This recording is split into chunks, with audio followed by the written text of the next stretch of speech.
Дејан, еве и со Кристина се обидовме малку да поразговараме, се разбира дека точните бројки за загинати, особено во смисла на воениот персонал, нема да ги дознаеме наскоро ни од двете страни.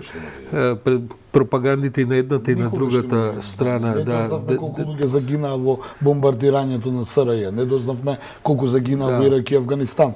Тоа се оние шпекулативни информации на западните агенции кои велат. Но сепак е чудно што Песков вчера сепак почувствува потреба и тоа во изјава за Sky News, за западен медиум, да каже дека имаат субстанцијални загуби. Зошто се случува тоа? Зошто три чудни работи кои се случија вчера, морам да ги нотирам во интерес на време. Првата работа, ајде ќе почнеме од она што не ме праша, а тоа е дека оваа војна најверојатно ќе трае долго.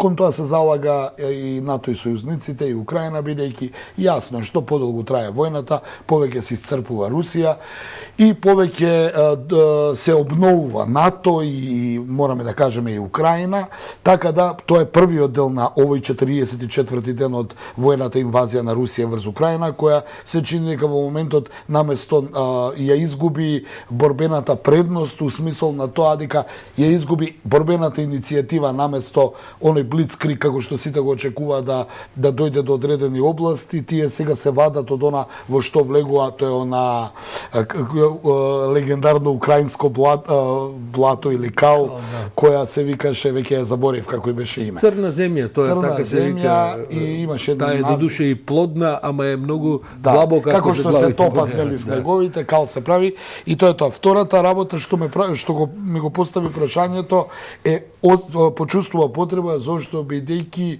иако можеби не гледаме, веројатно има притисок и во домашната јавност. Каде се нашите деца? За да кажеш дека загинале 1300 и нешто војници на онаа воена супер моќна руска армија, која го има и митотно и која го имаше во минатото, тоа одработено, значи дека имате 10 пати повеќе, а тоа го потврдуваат ајде украинските извештаи. Германскиот канцелар Шолц изјави дека германските разузнавачки податоци укажуваат дека се над 10.000 загинати. Видовме некои бројки, ајде да не шпекулираме, но тие велат 10.000 загинати, многу ранети, осакатени луѓе и многу големи губитоци во борбена техника. Морам да потсетам, Сашо, еден тенк чини 10 милиони евра или долари. Да, тие цифри во секој случај се... А по старите видови 2 милиона. И сега кога ви се уништени 300 тенкови, видите колку... Да, руската јавност е голема, се разбира, и контролата таму е сега веќе потполна во смисла на тоа што може да излезе и така натаму.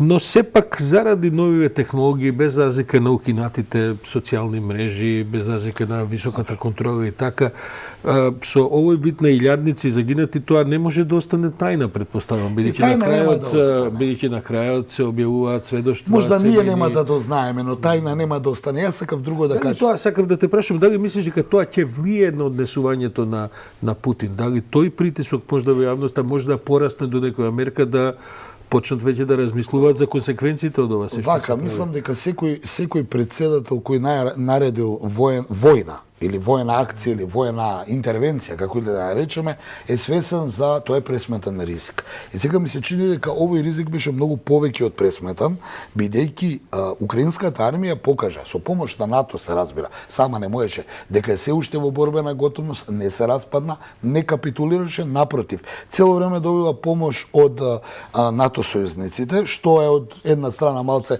според моје некој гледање проблематично, бидејќи сега НАТО и за сојузниците наместо да издействува примирие и прекина огнот и ги седнат на преговарачка маса, некако војната продолжи. Затоа слободно констатирав дека и на НАТО му одговара ова пролонгирање на војната, нешто по урнекот на сириската војна, каде што тоа е исцрпувачки за секоја економија. Повторно ќе кажам, ако вие имате над 3000 борбени возила и тенкови уништени за 42 дена, тоа се милиони и милиони долари. А парите се главниот мотор на една војна. Тоа сакав да го кажем и ова морам да го кажам. Американците од вчера почнаа да испорачуваат дронови од типот камиказа, тоа се убици на тенкови. Имаше најави, веројатно Да, веќе ги почнаа са бајле, тоа го да. гледав по официјални извештаи од Пентагон. Што тоа кажува? Кажува две работи. Прво, дека следната фаза со ова преогрупирање од Киевскиот регион кон исток и пред се кон централниот дел на Днепар Петровск, каде што треба да се расцепи Украина на пола, веројатно следува тенковска битка. Бидејќи Многу чудно како во некои да, богати... но и јас ќе бидам слободен, се надевам дека некој гостин ќе најдеме што знае многу повеќе од нас околу тие војни доктрини. Ми се чини дека русите ја промашија стратегијата и доктрината на бојното поле со застарен модел на тенкови. Денеска дроновите очигледно се многу пософистицирано оружје и оттаму американците не случајно испорачуваат токму јас не сум стручен. Антиоклопна е таа.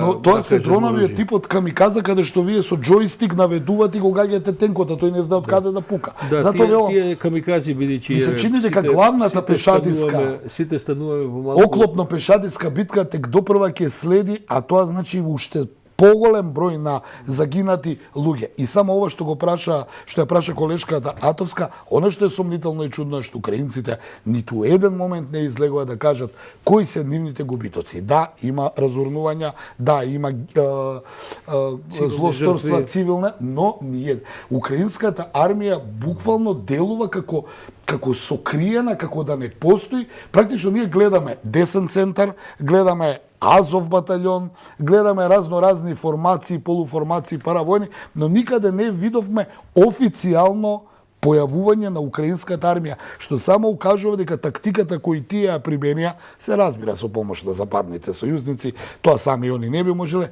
ја надмудрија рускиот генералштаб. Морам да кажам за сега. дека за сега. Морам да кажам дека вчера читав некои анализи за тоа зошто нема хакерски напади од Русија, се испоставува дека всушност сите обиди биле пресретнати дури и месеци пред да почне војната, бидејќи според информациите на добро упатни избори во Соединетите американски држави, наводно службите на западните сојузници пред се американците направиле одредени софтверски прилагодувања и упади во системи каде што ги дезактивирале веќе поставените како да кажам хибридни закани и оние мал софтвери кои што требало во одреден момент да се активираат и така натаму. На русите тоа им се случува и со оваа класична пропаганда војна, кај што тие сепак не успеваат да продадат позначено. Но се случува и промашена доктрина, повторно. Така е, ама ова се е доктрина. Оти не се води само за тенкови. И сакам само уште нешто кажам. Имаше ноќеска една вест, веројатно и тие забележа утринава.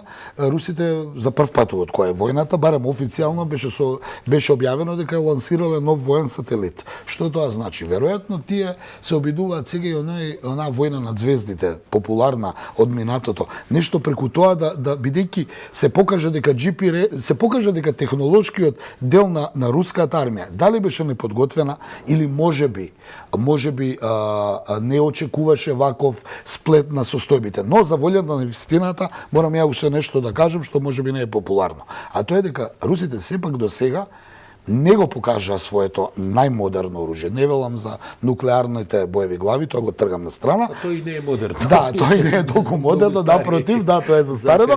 Но ајде за волја на вистината, ако НАТО и украинската армија се снабдува со најмодерни А зошто не го покажуваат русите? Ајде да тргнеме од има неколку кои што тврдат дека се тоа главно прототипи кои немаат зад себе масовно. Не можем да кажам, не бидејќи не сум доволно стручен. И јас логицирам, морам да кажам, дека прво беше поцената целата оваа состојба, а второ мислам дека тек допрво тоа ќе биде практично последниот адут на Путин, а не нуклеарната војна, бидејќи нуклеарните боеви глави, како што ти рече, се застарен модел и не верувам дека да некој му одговара. Но ми се чини дека ќе се извадат новите оружја, ќе видиме кога. Морам да ти кажам дека тоа, знаеш како, во секој конфликти кога една страна губи, секогаш почнува да развива, како да кажам, некакви теории дека имаме ние тајно оружје, само не сме го така прави во и 45-та во бункерот на Хитлер. 45-та е само што да ја активирано,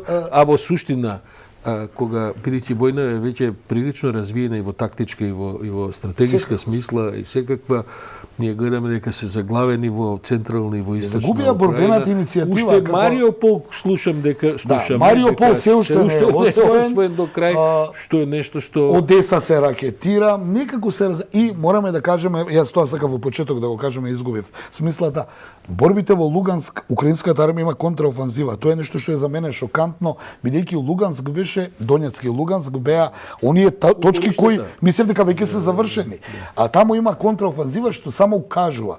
Затоа реков во почетокот, на НАТО му одговара, на НАТО земјите, што е право, тоа се големи региони. Ние ги спомнуваме како но тоа се масивни географски региони, се овие потиснувања, натиснувања едни други се одвиваат на илјадници километри квадратна површина. Тоа не е, да кажем, предградија па нешто. Така што ќе видиме. Украинската армија делува како семиште, како да го кажам на македонски, никаде ја нема, никаде не се појавува цел. Процентите се дека таму се негде околу 70.000 трупи. 60.000. Тоа беа тие трупи кои треба тие заедно со Мариуполј да водат во принцип Луганск. се тоа, во принцип се тоа најелитните, како да кажем, искусните, бидејќи таму одамна тренираат, водат војни операции. Има една фама, морам да ја кажам за гледачите, тие 2014 биле кампови со деца, кои сега се веќе, значи уште од деца биле обучувани за денеска се тие веќе млади војници и така натаму. Тие биле деца уште од најмали години каде што и сега тие се веќе возрастни, таману онаа полна. Тоа се приказните ги слушаме и затоа јас ќе кажам се една критика, зашо морам, а тоа е токму поради тоа и бев против укинувањето на руските извори на информирање, за да видиме која е нивната страна. Овака сега немаме ние ништо проблем со нивната страна. Нивната страна ја гледаме со ракетирање и со тенкови. Добро, така да. Не зборувам ако убаво што се укина, од ја на другата страна стоја ми тој тип на Балкани војни пропаганди каде што ти ќе укинеш се дома, а ќе изиграеш демократ кон светот, тоа. Да, тоа е нешто друго.